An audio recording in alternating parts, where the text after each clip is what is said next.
Shields up, Paladins, and welcome to an Overwatch Hero Guide. As you can tell by the title of this video, I'll be talking to you all about Moira and how I like to use this particular character. Moira is one of the support role characters within Overwatch, as well as she has 200 health. And with all this being said and done, let's go ahead and jump on right over to her abilities and her ultimate.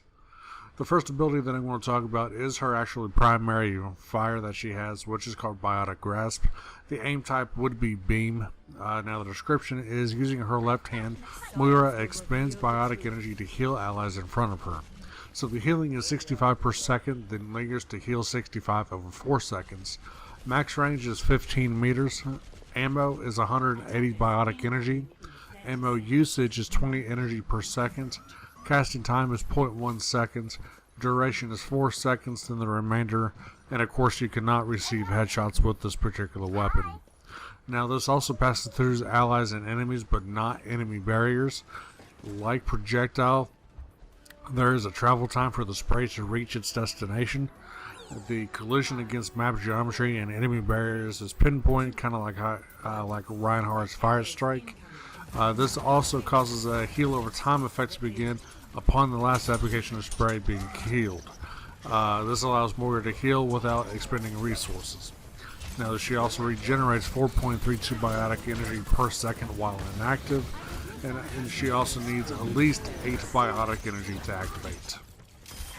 Now her secondary fire is called Biotic Grasp once again. This is a beam but no target indicator and a soft long arm. So her right hand fires a long range beam weapon that saps enemy's health, healing Moira and replenishing her biotic energy.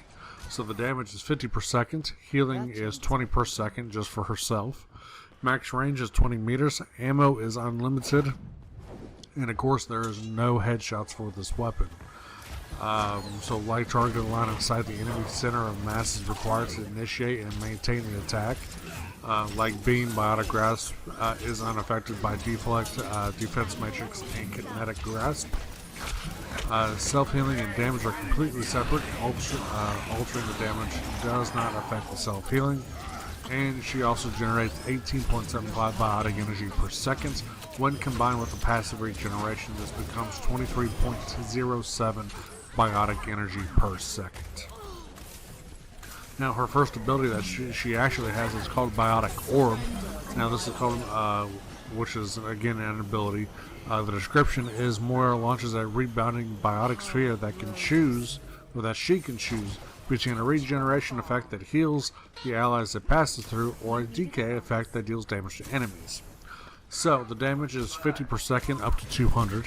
The healing is 65 per second up to 300. Projectile speed is 20 meters per second or 5.5 meters per second while tethered.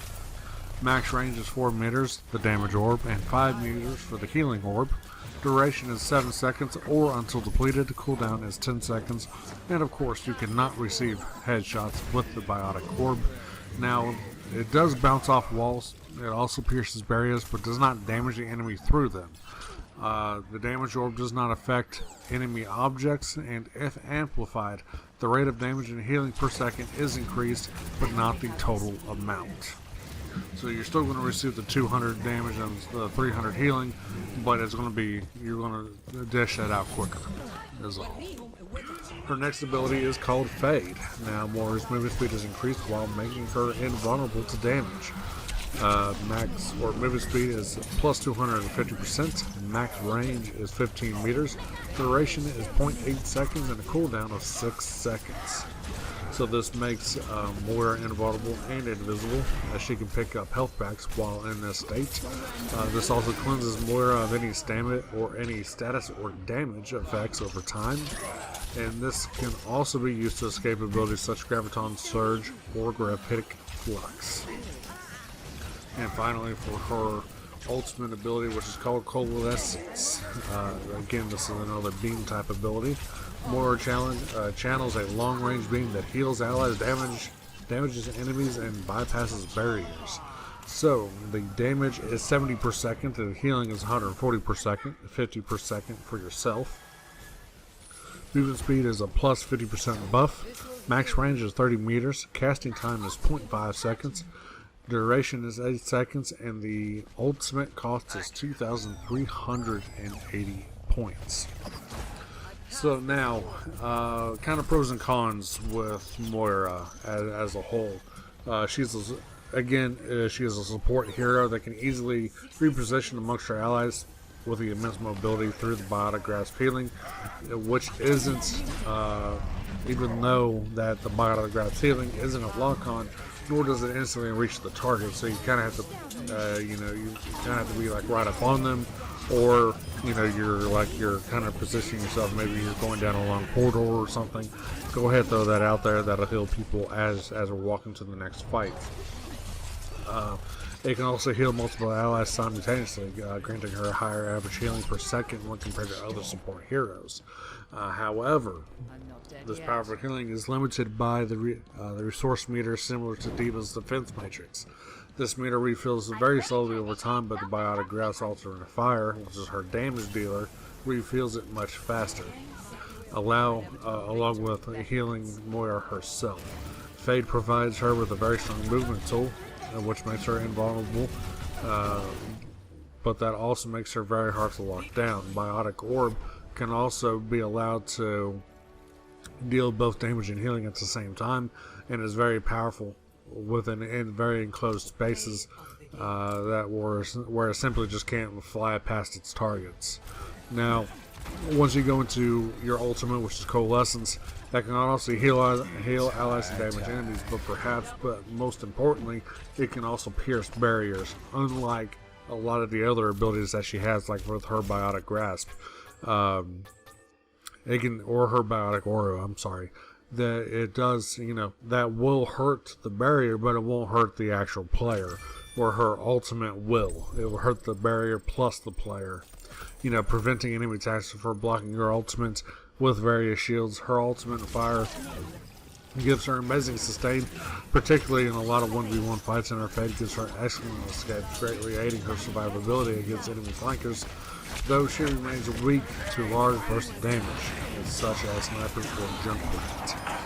Her kit, though, is very strong, lacks the utility over other healers provides, making her focus though not particularly versatile. So she is really one of those type of characters, in my opinion, that she is right up in your face. Here's your healing, boom. Now I gotta go, I either deal with a lot of 1v1s, and that's really where she shines, is a lot of the 1v1 fights, because her damage that she does with her grasp and the orb on top of that, she can melt anyone pretty much quickly. And that's the thing about her, and that also heals herself, but also regenerates her healing ability that she has. So then that gives her enough time to either throw out maybe another damaging orb or another healing orb while she's going and healing everyone else. And since it does have a linger effect, that also helps keep everyone up, keep everyone active. So with Moira, there's a lot of pick and choose that you have to do, but I would not recommend going into a fight whenever she is outnumbered, because she can be pretty much manhandled pretty quickly if you're not a decent Moira, or if you're going and just trying to contest a point. It's a suicide mission at that particular point. One of the things I also do recommend with her is trying to stick next to your tanks, specifically if you have a Reinhardt on your team, because you can keep him up pretty quickly and almost guarantee to keep him up, because a lot of people like to rush Reinhardt. With you being behind him as his pocket healer and or damage through his shield, that's something else to keep in mind, where you can constantly keep getting your healing orb back, or refilling your energy to keep healing Reinhardt while his shield is down or whatever. So that's something to keep in mind while playing as Moira, is you really want to focus your tanks more than your actual DPS. But whenever you're going to, of course, go into damage mode, you really want to focus your the flankers, if anybody. But if it's a Junkrat, or if it's a sniper, as in Hanzo or Widowmaker or someone like that, then you definitely have to worry about that. But anyways, Moira is a very, very versatile character. I enjoy playing as her as a support. Very unique support, and I do enjoy playing as it. So, hopefully I answered a lot of questions, comments, concerns. If I did, definitely drop a comment down below, and I will see you in the next video.